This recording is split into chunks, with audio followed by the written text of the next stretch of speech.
If AfterSight podcasts are part of your week, donate today at aftersight.org/donate.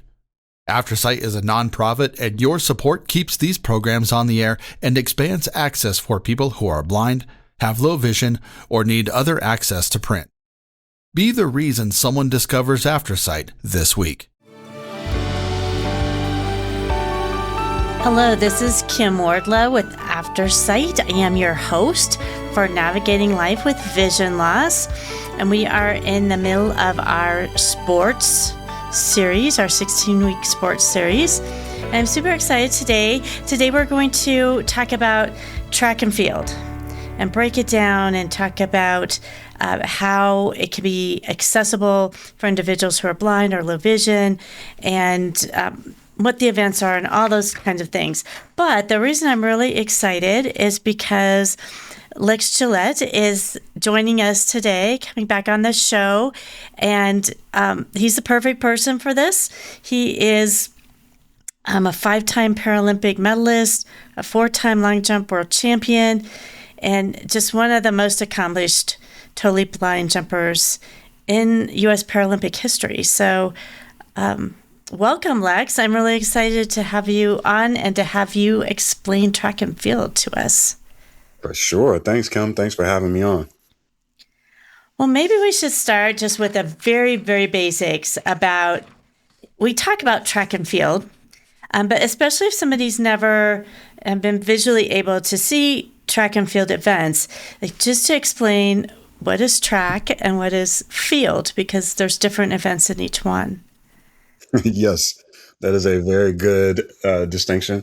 So with the track, you are on a 400-meter oval that has the lanes. And so you're competing in some sort of running event, 100, 200, 400, 800, 1,500, 5,000. And then when you go to the field, you're actually participating in events like the long jump, the triple jump, the high jump, javelin, pole vault. Well, we don't have pole vault in the Paralympics. However, that would be considered a field event, just in general track and field terms. But track is about the movement, and when you're in the field, you're focused on not only the movement, but either jumping or throwing an implement. And I didn't mention that. I mentioned all of the jumping events because I'm biased. Because you're a jumper. In the field, you do also have shot put, discus, javelin, hammer. Right. Again, that's not the throwing events. Exactly. Yeah. And am I correct? There's different levels of athletes or different classes of athletes in the... Yeah, you have different categories or different classifications, as you might hear in the Paralympics. We call it, we identify them as 11, 12, and 13.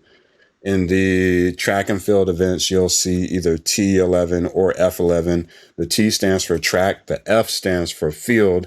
So when you're looking at the schedule of events, you'll typically see T11, 100 meters at 1,800 hours, something like that. And so basically with the numbers, the lower number, the first number in the two numbers, 11, the 1 means that there is a visual impairment. So the first number identifies the type of disability that you might have or that you do have. And then the second number, that identifies the severity of your disability. So the lower the number, the more severe the disability. Since I am basically totally blind, number 1, I'm visually impaired. The second number 1 means that I'm in the lowest category.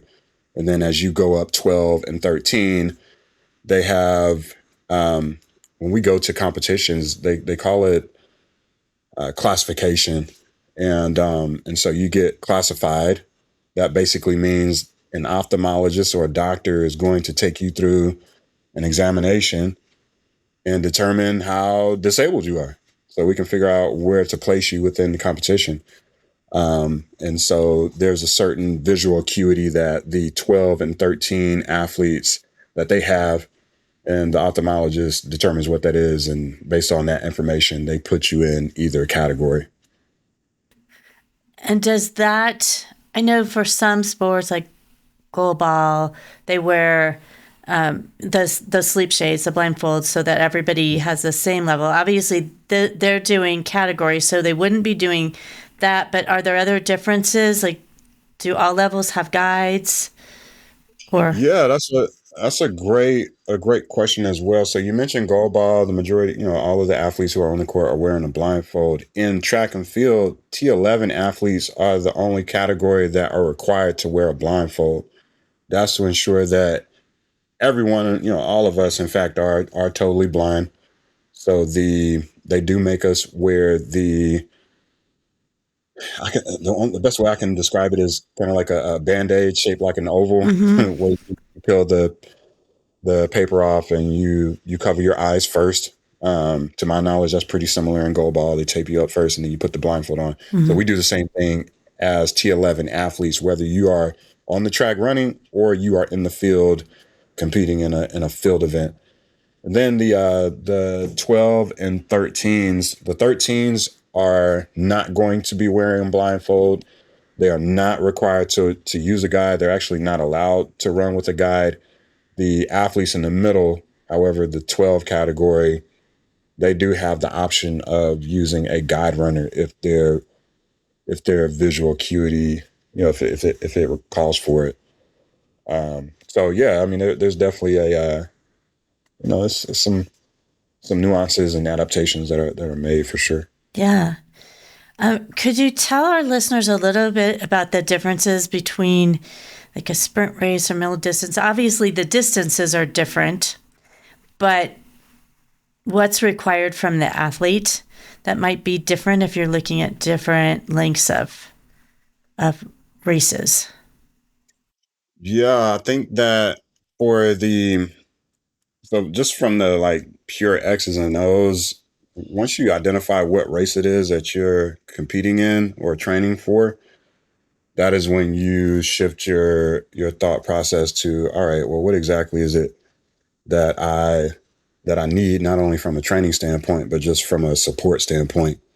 And so when you think about guide runners, if you're competing in the sprint events, you would want somebody they're fast. They have fast twitch muscles. They are explosive. There's certain characteristics that you're looking for. Whereas if you run middle distance or longer distance, then, someone who's super explosive, quick fiber, that might not be as important to you. But I think for me, just to give the listeners an idea of my stature, so I'm about 6'2", and I'm pretty thin, long arms, long legs. I have what people I guess would consider like a runner's build. And so I am, I have a pretty long stride, pretty fast, pretty explosive. So when trying to find my guide, I'm wanting to, find someone who matches that stature, which means that they're probably going to have a similar stride length. Or in the case of where I am right now, we have had some of the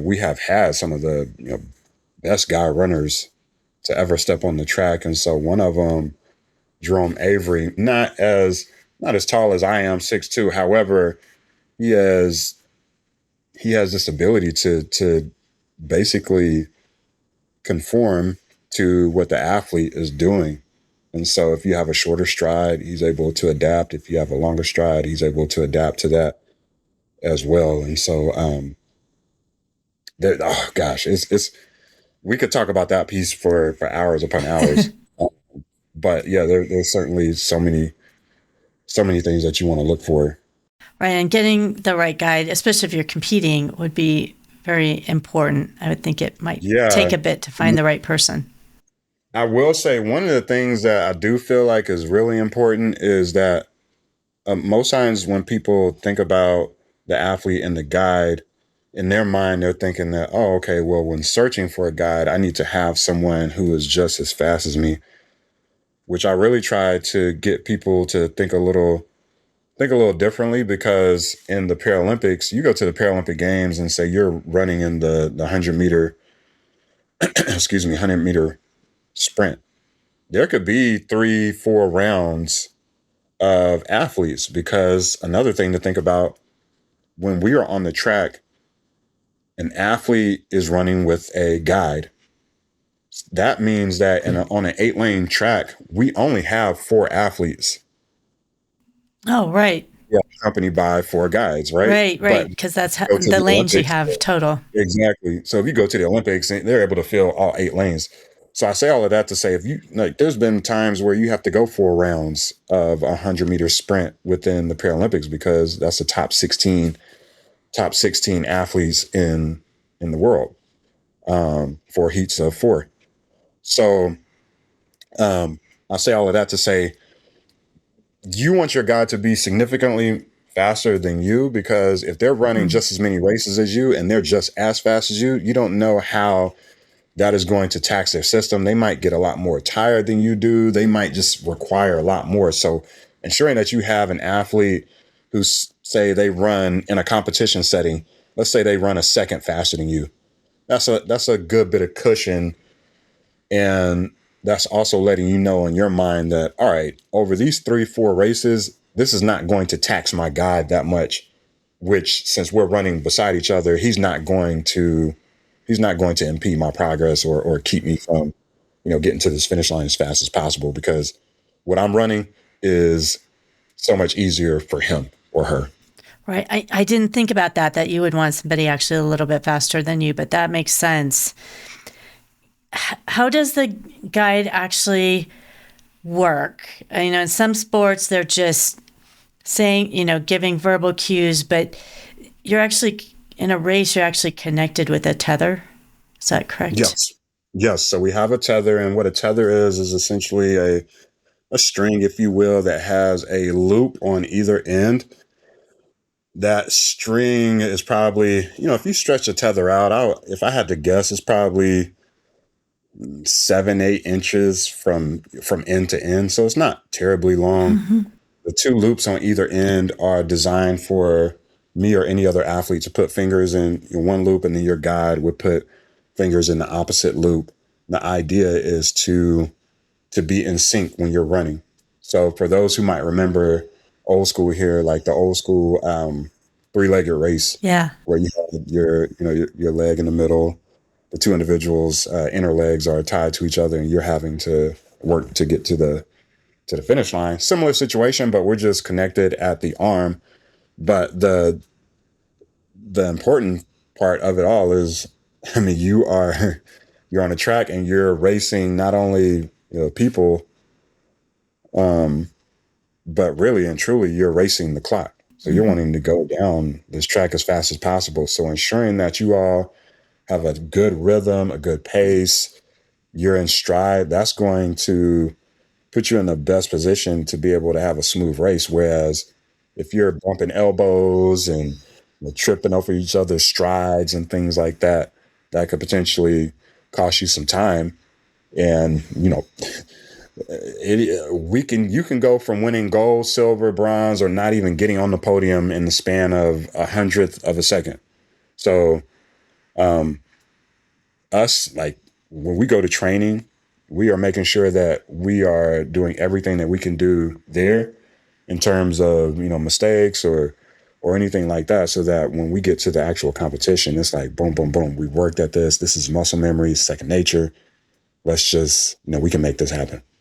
And that's how you say synchronized.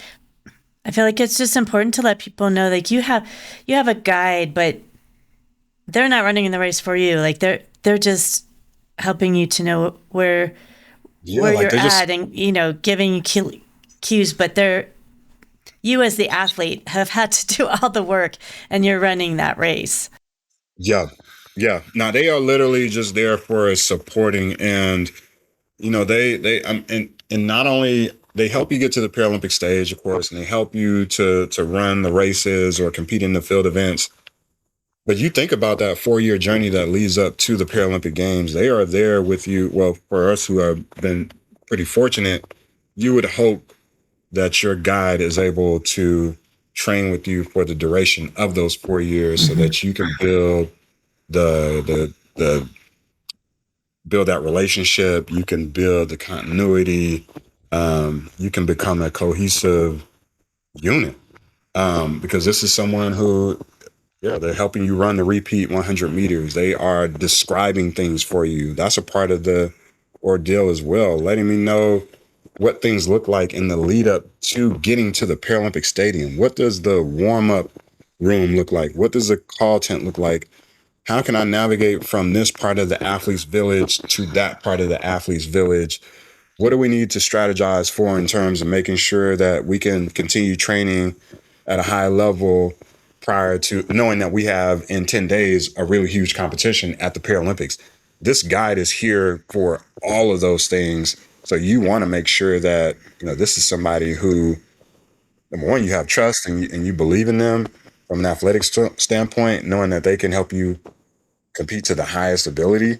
But it's so much more to it. And that guide, they, hold the key to a lot of us being able to, just kind of walk through the door, if you will.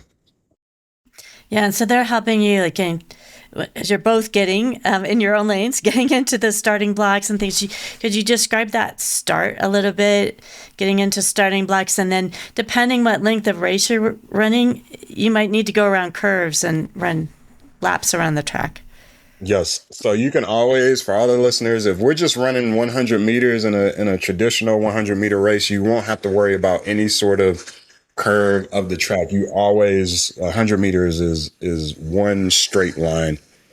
But for the races, the guide will literally walk with you. You're on the track, you're inside of the stadium. You feel the rubberized surface of the 400 meter oval under your feet. You have the spikes on your shoes, so it's kind of gripping the ground a little bit. And those are there to help you. And spikes on your shoes are there to help you brace the ground, get some more leverage, and push and run as fast as you can. Your guide is walking you on this track, and he shows you to the starting blocks. Now, before we even get to the starting blocks, just to set the scene a little more, we are walking outside with our competition gear on. However, we have on most times some sweats and a long sleeve top. Long sleeve top. So you'll have on your pants, have on your jacket, and there's a bucket that sits right behind your starting blocks. So your guide is walking you to the starting blocks and the bucket. The bucket is designed for you to take off your jacket, your sweats, so that you are only wearing your competition gear and your sprint spikes, competition shoes, and you put those sweats in your clothing, whatever it is, you put all of those items in that bucket that is behind your starting blocks. So now your guide walks you to the starting blocks. There'll be two side by side, one for you as the athlete, one for your guide. And your guide is setting up those blocks for you. There's specific settings that you determine before you even get to the games. Again, by that point, you hopefully have trained together for hours upon hours. So your guide knows your setups. He knows everything. Gets it all good and straight and in line. And next thing you know, you're down in these starting blocks, which means that the balls of your feet are pressed up against some pedals that are behind you. The pedals, more times than not, are flat. And you have your left and right hand on the ground. Your guide is beside you, and they are mirroring your stance. So I like to start with my left foot forward and my right foot back, which means that if we are going to mirror that, we would want my guide, who runs on my right-hand side, his left foot is going to be back and his right foot is going to be forward. So now imagine in your mind, my right foot is backwards, his left foot is backwards. He's on my right-hand side, which also means that when we take that first step, my right foot is going to step forward and his left foot is going to step forward, which means that should get us on a right line in terms of that, being in sync. And so from there, there might be a little bit of since the guide is there to support you, he's basically going off of your reaction and your explosiveness.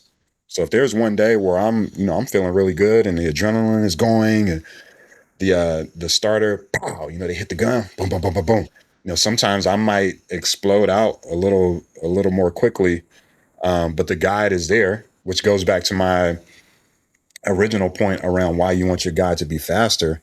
A faster guide is going to be able to make that adjustment and catch up to me pretty quickly and easily, so that we can continue running that race without any issues. And so the guide is there.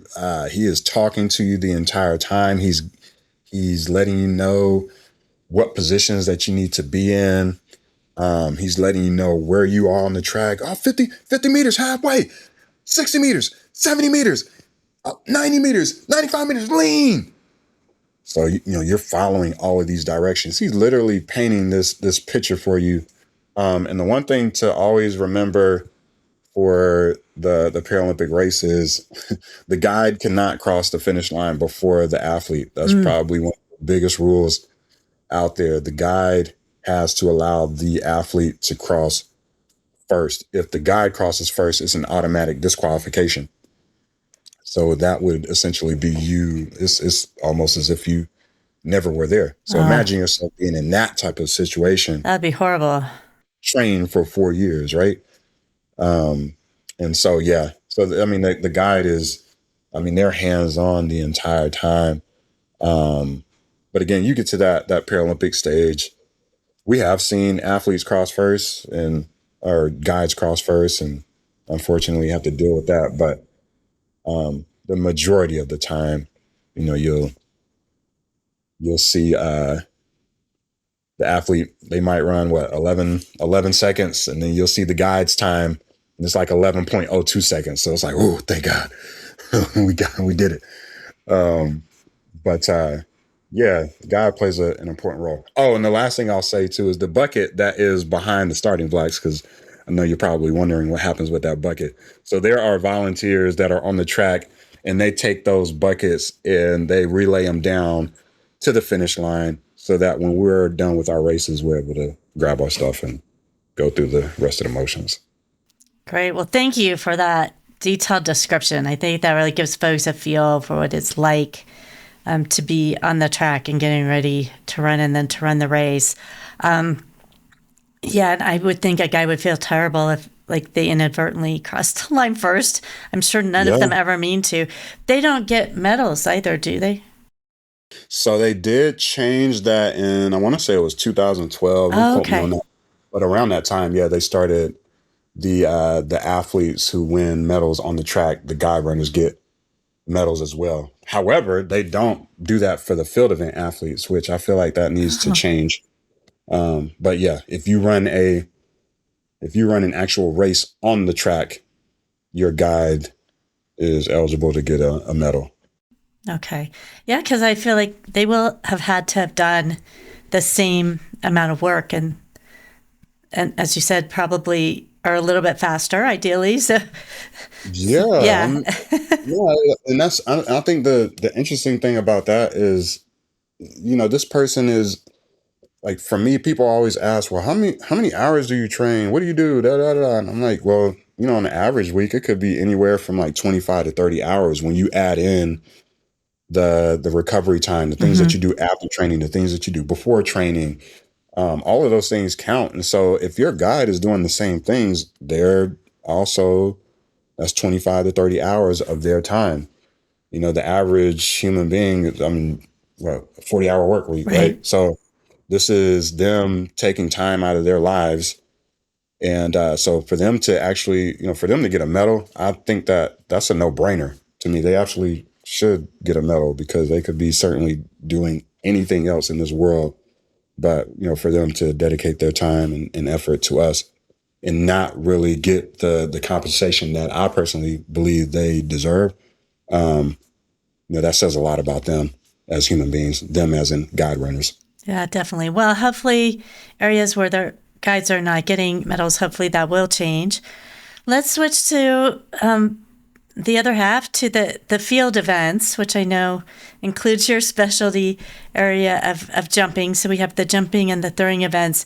How is the guiding different? I would think you don't have to be tethered if you're doing throwing events.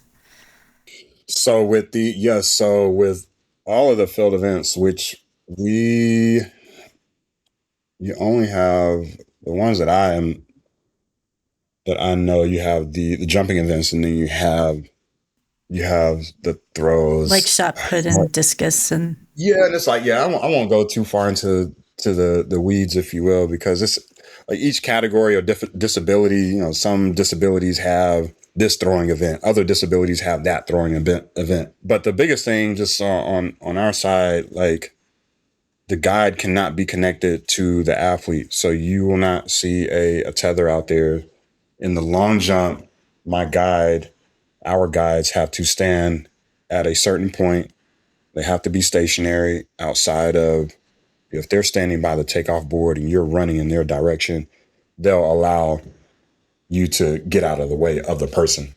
That's the only type of movement that you can provide that would help them from a navigational standpoint. You wouldn't be able to run beside them. So the guide is either given verbal cues, or they might clap their hands, or some sort of auditory reference so that the athlete knows where to run and jump from.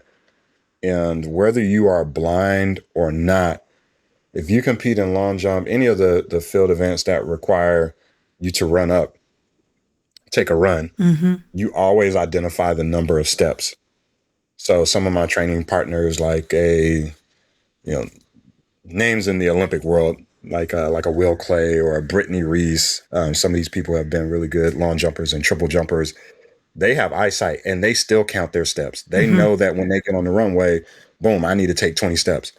So that stays the same for all of us. And we just, I know that for me, it takes 16 strides to get from start to finish.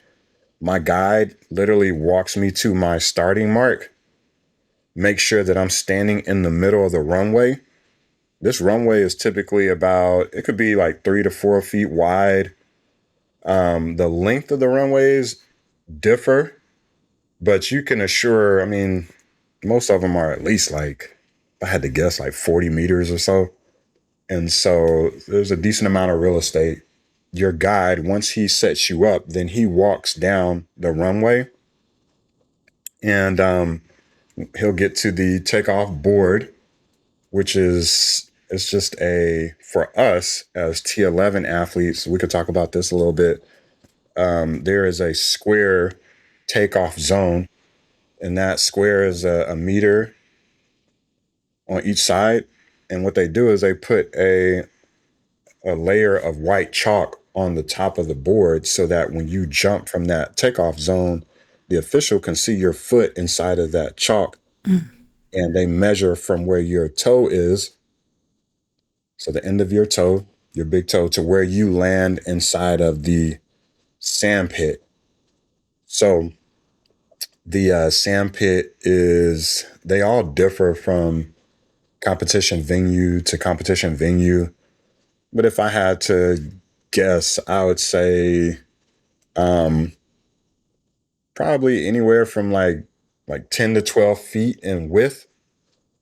And, it could be like 30 feet in length.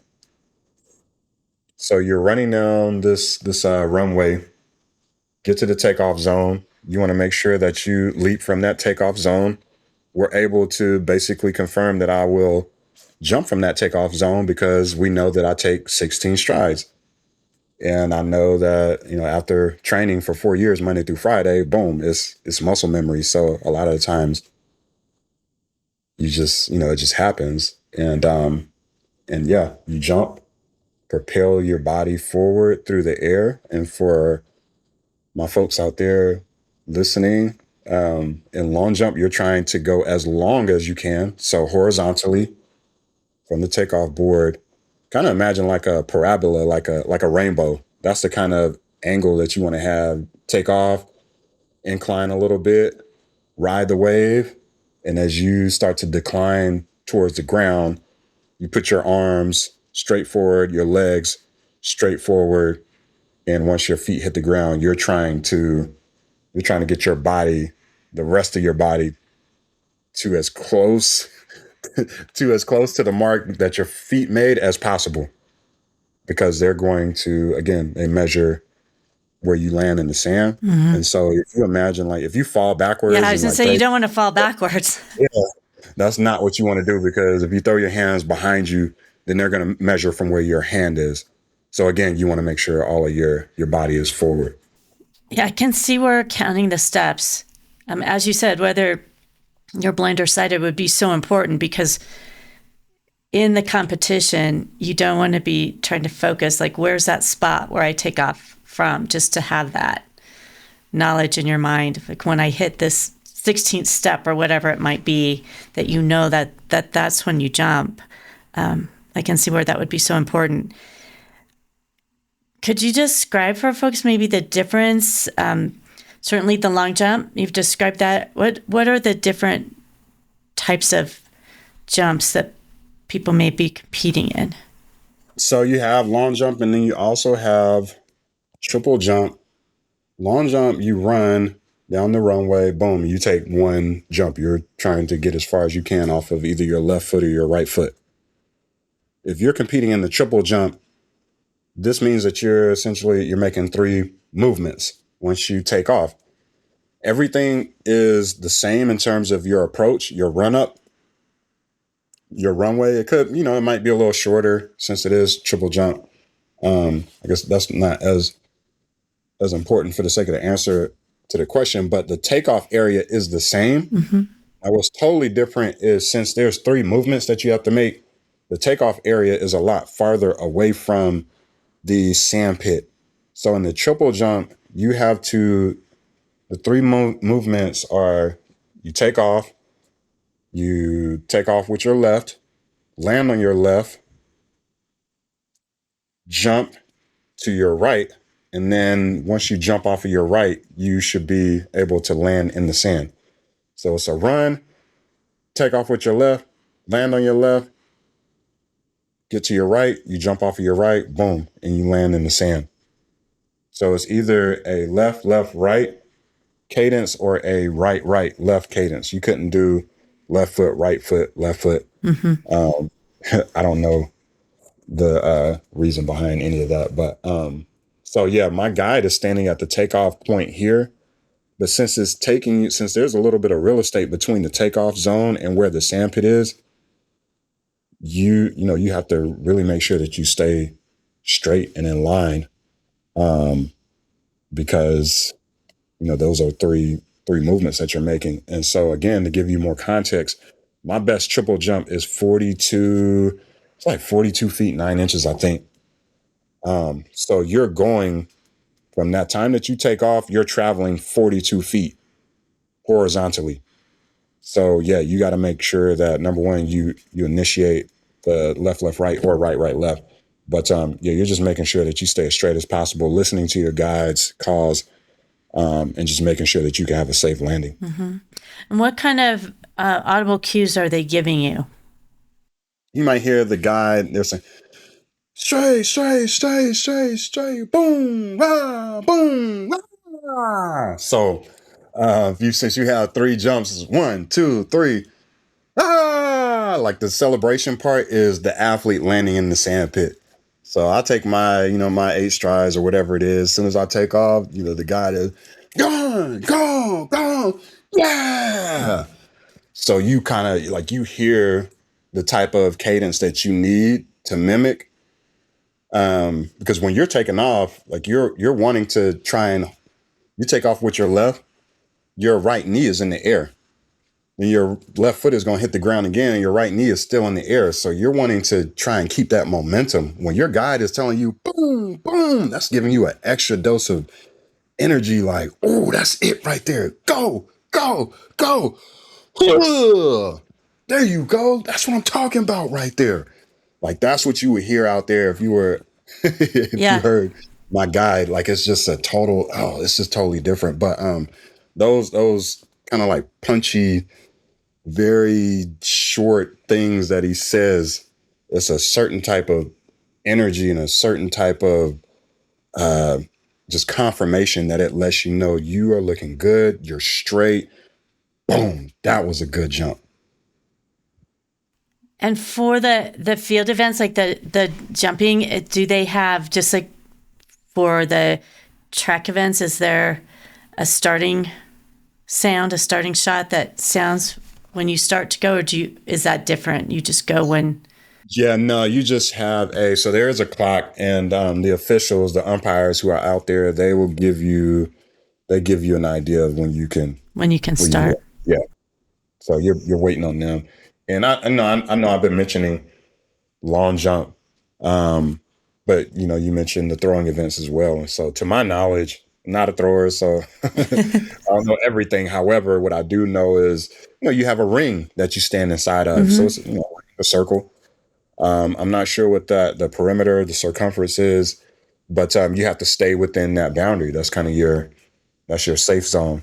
And there's a certain technique or moves that you can do within that circle, whether you're a shot put, discus, and you can you throw the shot put, which is essentially it's like a 16 pound ball. It's heavy, so you're trying to get it out into the field. You're trying to throw that as far as you can. Whoever has the farthest throw wins. Then the discus is more of it's kind of like a small frisbee. And I want to say that weighs a little over 2 pounds. Okay. And, again, there's different techniques. Some people spin around in a circle and then they'll release at a certain point. Some people, move laterally through the ring and things like that. So, but yeah, same thing. The guide, they're walking you in. You know where it is that you want to start with. You have a plan. You have a structure and strategy that you want to follow. And your guide is there to help you. Boom. Well, I'm imagining being at an event and how loud an outdoor event can be, just with all the sounds, but also the sounds from the crowd. But if you're trying to listen to your guide, you're jumping or any field event and you have somebody giving you cues, do they ask the crowd to be silent? In the field events, they do. So my understanding is, especially in the long jump, if you need quiet prior to your approach, then you can say something to the officials. They'll relay that message to the appropriate person, and then next thing you know, there's something on the screen that says silence for the crowd, and then the PA announcer gets on the intercom and they say, "Hey, quiet for the long jump, please." Yeah. So it may just vary by athlete. Then it's not necessarily for everyone. Some people might try and take their attempt, with a little bit of noise. But the other thing you have to understand too is, yes, it does get loud. So I certainly don't want to give the impression that it doesn't. However, at the same time, I think that we all have to remember too that we're basically in this huge bowl, if you will. And so a lot of the crowd, they're in the stands. So we're down on the floor. So there's a certain level of protection that we do have in terms of the sound. It's not as bad as it might seem. And then the reality of it too is we have that luxury as field event athletes because our guide is not beside us. When you're on the track, you can't do anything with the sound. That's just a part of it. It's 4 athletes, 4 guys on the track, seeing who's the best. But again, to my point around how loud it is, your guide is right beside you. More times than not, if you don't have any issues with your hearing, you're probably going to be able to communicate. Yeah. Well, thank you for giving such in-depth descriptions. I think that's really beneficial for our listeners, just in terms of making things accessible and adaptations. And you've talked about them and described, the different things. What do you think is the biggest misconception that, I guess, either sighted or blind people that aren't competing in the events, but may have about having a guide, having a tether, having whatever an adaptive piece an athlete may have? Yeah, I think one of them is, I kind of mentioned it earlier, I guess, if you will, if we can call it a misconception, but, a lot of people just assume that the guy needs to be as fast as you. And in order for you to, push your limit and be the best that you can be, not only from a competition standpoint, but in, training, pushing yourself as hard as you can. You want to be able to have that leeway working with someone who's just that more, just significantly faster than you. So I think that's one of them. And then the other one too is, we do in fact, well, we still have to wear blindfolds. And that is to ensure that as much as it might be, just an interesting topic, there's there's been like cheating within the Paralympics. And so that is, unfortunately, that's a thing. And so even though, you do have some folks like myself who basically have little to no visual acuity, we just have to make sure that everybody is on the same playing field, because there's not only is there medals attached to this, but there's so much more. And so for someone like myself, I just want to make sure that the playing field is free of any sort of cheating or anything like that. I want to make sure that the blindfolds are truly opaque. You can't see anything.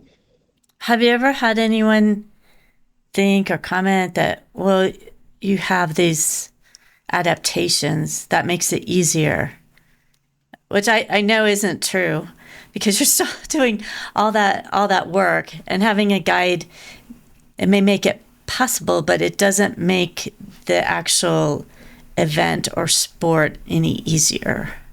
I don't think anybody has ever said that to me. More times than not, it's people saying, "Oh my gosh, that's like way harder than everyone else." Right?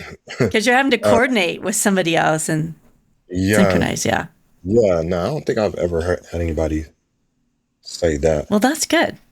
What would you want, whether it's blind kids or newly blind adults, what would you want them to know or suggest to them if they are thinking about trying a track or field event?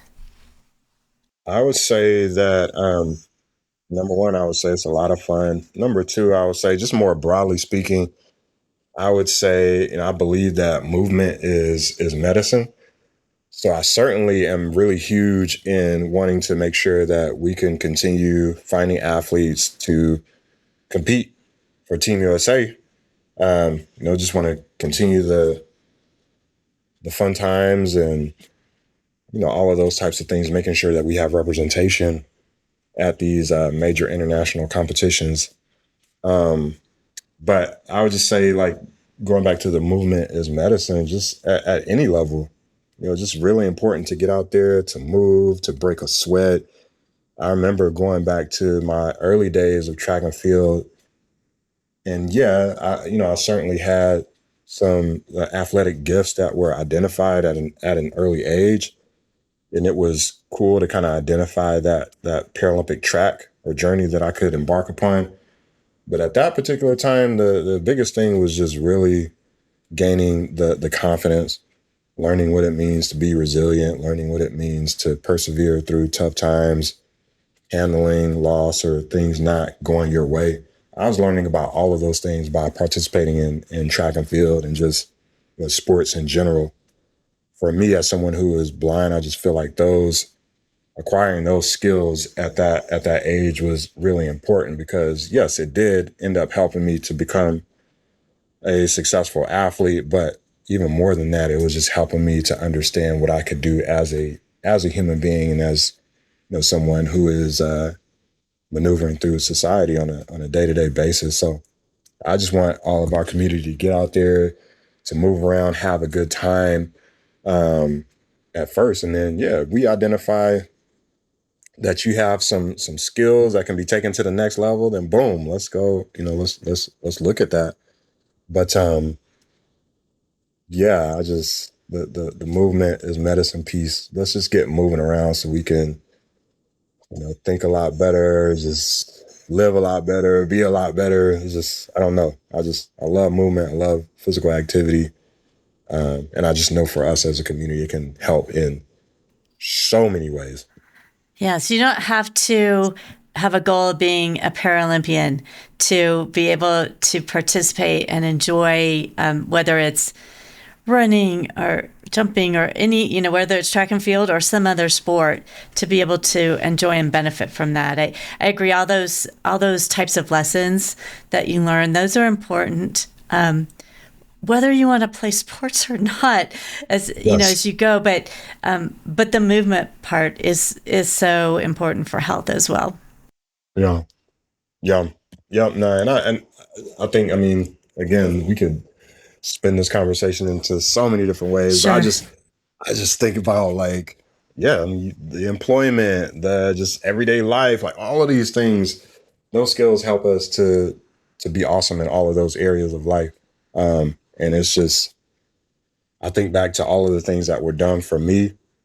And so wanting to do those things for other people who are coming up, whether they want to be Paralympians or not, let's make it happen. Because we certainly have the ability to go out here and just achieve whatever it is that we want to achieve and be a part of.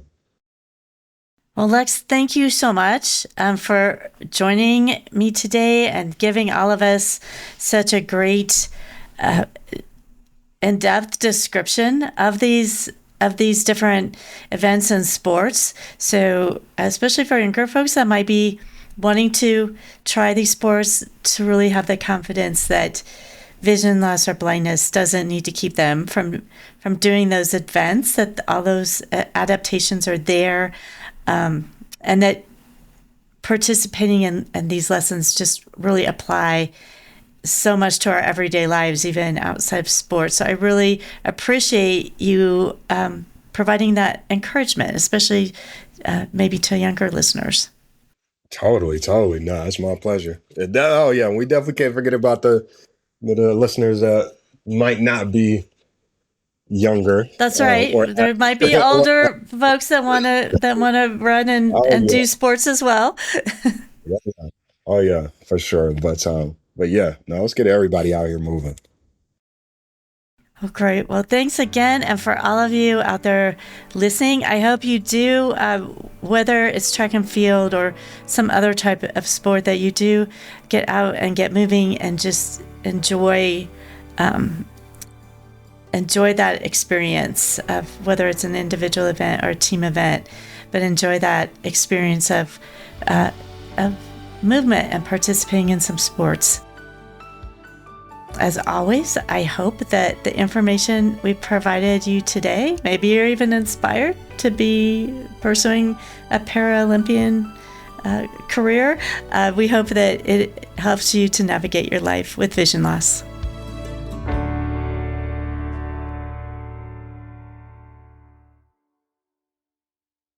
If AfterSight podcasts are part of your week, donate today at aftersight.org/donate. AfterSight is a nonprofit, and your support keeps these programs on the air and expands access for people who are blind, have low vision, or need other access to print. Be the reason someone discovers AfterSight this week.